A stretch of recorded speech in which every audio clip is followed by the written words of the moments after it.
Hi, everyone. This is Ellen from the Astrology Journal.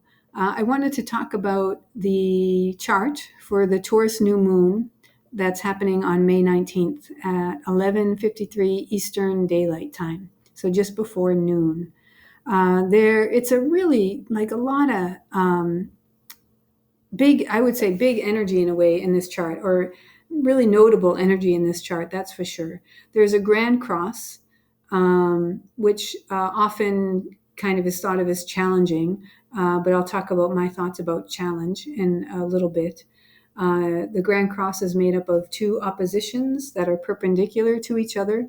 I'm doing this as a video and I'll upload it as an audio, so you can see it. In the audio version, I will post a chart, so you'll be able to see what I'm talking about. So there are two, or in the chart, it's orange oppositions, and then that creates four squares, and those create a big square in the chart, a square pattern in the chart. So that's a grand cross.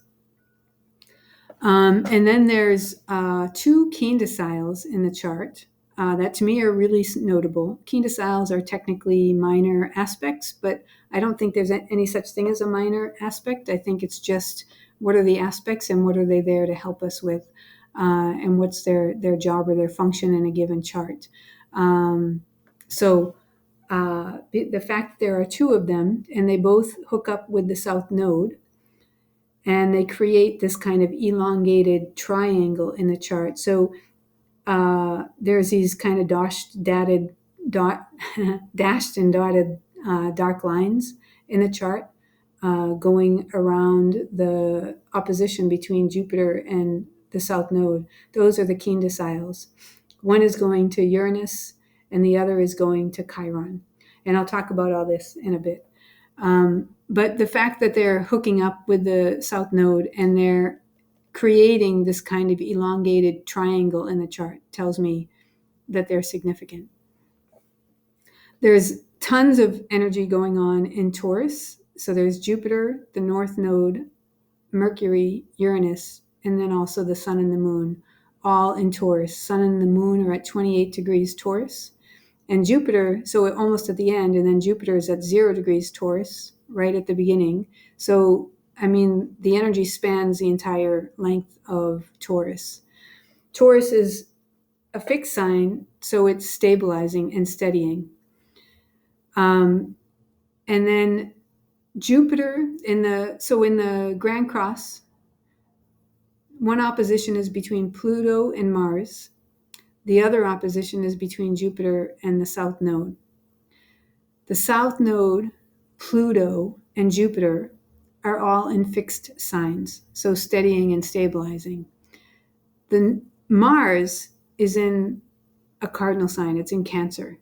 So that's the exception. So the way that I'm understanding this is that Jupiter, Pluto, and the south node, in a way, or the fixed energy in the Grand Cross, is steadying and stabilizing the environment, you could say, so that Mars can do whatever it needs to do. And I'll talk about what I think that is. So, and I'll talk about that right now. So in my view, this is a chart that's talking about a birthing process, and it's saying that we're in the birth canal. The Quindeciles have to do with compressive forces. I did a video on the Quindecile. I'll be repeating myself a little bit here, but you can look at that chart for information about how I came to see it the way I do. The descriptions I will typically see when I look up the Quindecile are obsession and compulsion and fatal in the natal. Both of those things to me suggest that there's just a lot of intensity having to do with these aspects, and they're there to help us, support us through that intensity. A lot of compressive forces that need that kind of energy is needed for. So, for example, when you're going through the birth canal, there are compressive forces on the baby as it's going through that canal. And there's an intention with those compressive forces. They prepare the baby for the new environment that it's being birthed into, that it's never been in before.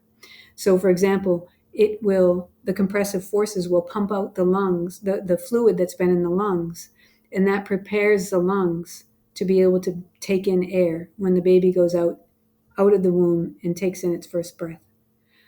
So we need those compressive forces to help us as we move into a new environment. And Mars at 29 degrees Cancer is just 1 degree shy of stepping into Leo, which is a creative energy. Cancer is the womb, it's the birth, it's the mother, it's the emotions.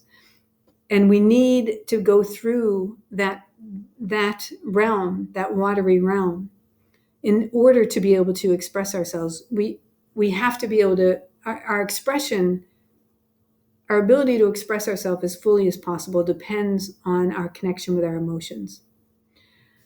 So Mars is getting ready to the action principle, is getting ready to step into this new realm of taking action in terms of our creativity and our sense of this is me. So that's generally my thoughts on the just a very big picture view of this chart. The one question is what's being birthed, and to me, that makes me go back to Jupiter. Jupiter and Mars are in a square relationship. They're in a waxing square. It's actually a crescent phase square. And that's the crescent phase just resonates with the idea. So a crescent phase square hasn't yet perfected. It hasn't yet reached the first quarter square, which is the perfected square, and moving beyond that. And so it resonates with the idea of something is still, there's a process still growing in a way. Although it's a little bit different because I'm saying the birth canal, but we're not quite there yet, is what I'm saying. So we're moving through something, but we haven't quite birthed yet. So that's, to me, resonant.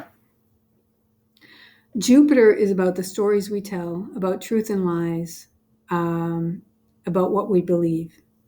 And Jupiter's been a prominent player in a lot of charts that I've noticed. And it's like we've been going through this process of making sense of the stories we've been telling, that have been told to us, that we've been telling ourselves, and deciding which ones are right for me, which ones aren't. At 0 degrees of Taurus, it's entering the realm of our feeling nature and our senses, and the developmental contribution, you could say, that Taurus makes is by giving us the basic ability to navigate our world based on the information we receive from our senses. Stove is hot, we pull away. We know that's not good for us. It doesn't feel right. But that feeling can be an inner sense too. We listen within. Taurus is ruled by Venus. Venus is about listening. Taurus is the inner side of Venus. We're listening within to ourselves. It's about self-relationship. So we're listening within, we're feeling within. How do we know which stories are keepers and which ones aren't? How do they feel? And Taurus is also about kind of narrowing down our focus. It's an earth sign, and the last earth sign is Capricorn, which is, we know as the limiter, its boundaries and limits. And so that process is starting in Taurus, and its purpose, just like the purpose in Capricorn, is to make life viable. In Capricorn, it's about form. I have a body that makes it possible for me to walk in this world. If I didn't have a body, I would just be a splat of water all over the place. So form is really important. The issue becomes when it's too restrictive or not too restrictive, whatever. But in Taurus, we're wanting to sink roots. And we want to kind of narrow our focus so that we have just a few roots or a few things that, a few talents, Taurus has talents, a few talents that we're focusing on, that we can establish. If we have too many, we have energy going in too many different directions, and we can't actually ever do what we want to do in Taurus, which is grow rapidly. If you think about the young child, Taurus, in terms of the seasons, is like that growth period, that rapid growth period in spring. In terms of development, I think of it as a young child who's growing through their growth spurt. And they're growing outwardly, but they're also growing inwardly. So we want to, one more thing is opposite of Taurus is Scorpio, and that's about choices. So we use our feeling nature in Taurus, and that's what allows us to make choices. So which stories feel good, which don't, which ones, which ones truly resonate, which don't, which are the ones that we want to anchor and focus on. And it just came out of Aries, it's asking, who am I? So who do I want to be? It's like, okay, I got all this information about who am I. It's like, okay, now who do I want to be? Being is Taurus. Taurus is about calming and anchoring ourselves, kind of anchoring within ourselves and bringing ourselves back to center. So what are the stories that help us do that? And what are the stories that take us away from that? So to me, that's part of what's being birthed, is who we actually are, who we decide, the stories we decide that are true for ourselves. The stories are what allow us to then build our lives. Taurus is a builder. They allow us to build what we believe, what's truth and lies. We build our lives on those things.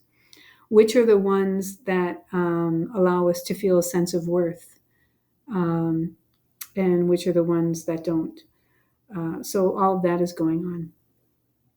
There's another interesting thing. And so then the other thing is this Quindecile from the South Node to Uranus. Uranus is about our unique individuated self. It's about our genius. We all have a genius of some sort. It's a gift or a talent. Gift, Taurus. Uranus is in Taurus. Our genius is our gift is our genius. And so we're birthing also our unique individuated gift. In my view, that's part of what's happening. So if we have a culture that supports us in finding and discovering and rooting those, then we can come together as unique individuated selves and form groups, and we're each contributing something. And through that, we elevate ourselves even further. We create an enlightened society. If we have a society that doesn't support that, then we can't really reach that. And the only thing that we can do when we come together in community is to enforce uniformity, to force everyone to agree with each other and be the same. That's Saturn's rulership of Aquarius. And so to me, that's an expression of something kind of went awry, and where we didn't get to the point where we were able to support the individual and fully individuating themselves.